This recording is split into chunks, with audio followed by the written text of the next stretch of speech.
ఈ దేశంలో దంపతులు ఎడమొహం పెడమొహంగా పడుకుంటే గాలి కూడా సహించదు. నాకు చదువుతుంటే అనిపించింది, ఈ దేశం గాలి ప్రత్యేకమైందిరా బాబు, మలయపు గాలి అన్నారు. ఇప్పుడు అర్థం చేసుకోండి, మన వాస్తుశాస్త్రంలో దక్షిణ వైపున తిరిపి ఎందుకు పెట్టమంటారు. మన దక్షిణాన కేరళ ఉంది, అక్కడ మలయ పర్వతం ఉంది, అందుకే మలయాళం అనే భాష మలయ పర్వతం నుంచే వచ్చింది, మలయి అంటారు వాళ్ళు.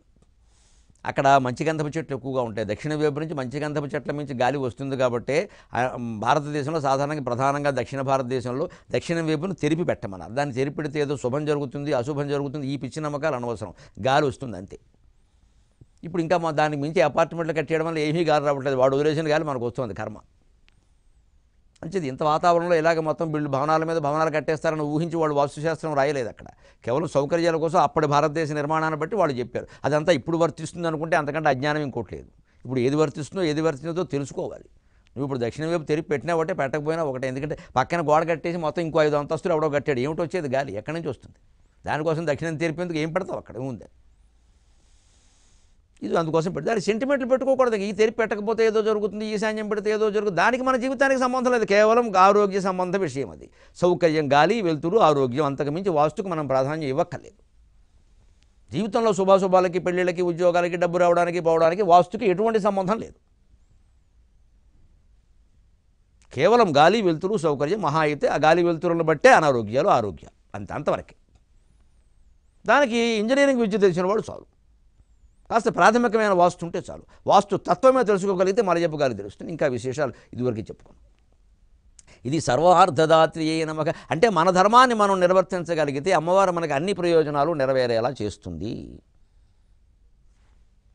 సర్వార్థదాత్రియే నమః, సర్వలోకవశంకరి సర్వార్థదాత్రి సావిత్రి.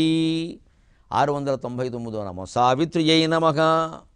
సవితృస్వరూపమైన నీకు నమస్కారం. సవితృస్వరూపమైన లలితాదేవికి నమస్కారం. సవితృ అంటే సూర్యుడు. సవితారవు సవితారహ అని ఉంటుంది ఆ శబ్దం. సవితృ అంటే లోకాలన్నీ పుట్టించే తల్లి. సవితృ, జనయితృ ఇవన్నీ ఉన్నాయి. ప్రసవితృ అంటున్నాం, పుట్టించేది, లోకాలన్నీ పుట్టించేది కాబట్టి సావిత్రియై నమః. సూర్య సంబంధమైన కాంతి కాబట్టి సావిత్రియై నమః. ఇక్కడే లోకాలని పుట్టించడం, సాక్షిగా చూడడం, ఈ రెండు అమ్మవారు చేస్తుంది. భగవంతుడు లోకాలను పుట్టిస్తున్నాడు, సాక్షిగా చూస్తున్నాడు. పుట్టడానికి ఆయన కారణం అవుతున్నాడు, సాక్షిగా ఉండి చూస్తున్నాడు. మనం పిల్లలు పుట్టడానికి కారణమైనప్పటికీ సాక్షిగా ఉండి చూడలేకపోతున్నాం. ఒక వయస్సు వరకు కాస్త వాళ్ళకి నేర్పేదేదో నేర్పు, తర్వాత వాళ్ళ జీవితాలను సాక్షిగానే చూడాలి. ఇక ఊరికే వెంటపడకూడదు. ఇంకా చాలా విపరీతాలు జరిగిపోతాయి. వాళ్ళు సరిగ్గా మనం విపరీతంగా వాళ్ళ గురించి ఎక్కువ జాగ్రత్త తీసుకుంటే వాళ్ళు వ్యతిరేకంగానే తయారవుతారు, లేదు మందబుద్ధులుగానే తయారవుతారు. వాళ్ళ కాపురాలు పాడైపోతాయి. ముఖ్యంగా కనీసం వాళ్ళు చదువు అయిపోయిన తర్వాత, వాళ్ళు ఉద్యోగంలో చేరిన తర్వాత పట్టించుకోవడం మానేయాలి. పెళ్ళైన తర్వాత మరీ మానేయాలి. కానీ ఈ సంగతి నువ్వు చూసుకోమని చెప్పాలి, వాళ్ళిద్దరినే పడమని చెప్పాలి. తప్పనిసరి తప్ప కల్పించుకోకూడదు. ఏదో మనం వ్యాఖ్యానం చేసి ఏదో వారు వ్యాఖ్యానం చేస్తే దంపతుల కాపురాలు చెడిపోతాయి. నువ్వు చూసుకోమని చెప్పాలి. ఏదైనా మాట మాట్లాడితే కలపడానికే. ఆ మాట ఎప్పుడు అల్లుడిని అత్తగారు సమర్థించాలి, కోడల్ని అత్తగారు సమర్థించాలి. అప్పుడే ఆ కాపురాలు బాగుంటాయి. కొడుకును కాదు, కోడల్నే సమర్థించాలి వీలైనంత వరకు. ఈ అత్తగారు కూడా అల్లుడినే సమర్థించాలి, కూతురుని కాదు. అప్పుడే కాపురాలు బాగుంటాయి. సరిగ్గా అందుకు వ్యతిరేకంగా ప్రవర్తిస్తారు కాబట్టి కాపురాలు కూడా బాగుంటాయి. ప్రవర్తించడానికి కారణం ఒకటే, నేను నాది, అంతకంటే ఏం లేదు. అదే రహస్యం. ఎక్కడికెక్కడే నాది అనేది వెతికేస్తాం మనం. ఇందులో నాది ఏది, దాన్ని నేను సమర్థించాలి అంతే.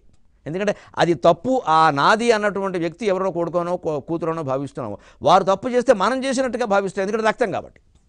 అంటే పరోక్షంగా చెప్పాలంటే మన అహంకారం ఏది. మన రక్తం అంత గొప్పదా? మన రక్తం ఏ తప్పు చేయదా? మనతో బంధం ఉన్న వాళ్ళే బాగుంటారా? మిగిలిన వాళ్ళు కూడా మంచివాళ్ళు కదా? అసలు ధర్మబంధం అనేది ఎందుకు ఆలోచించలేకపోతున్నాం మనం? అన్ని రకాల మర్మబంధాలు, కర్మబంధాలు పెట్టుకుంటాం, ధర్మబంధం తప్ప. అందుకే మనకి రకరకాల తగాదాలు, గొడవలు, ఎప్పుడూ చికాకులు, ఎప్పుడూ దుఃఖాలు, ఎప్పుడూ ఆందోళనలు.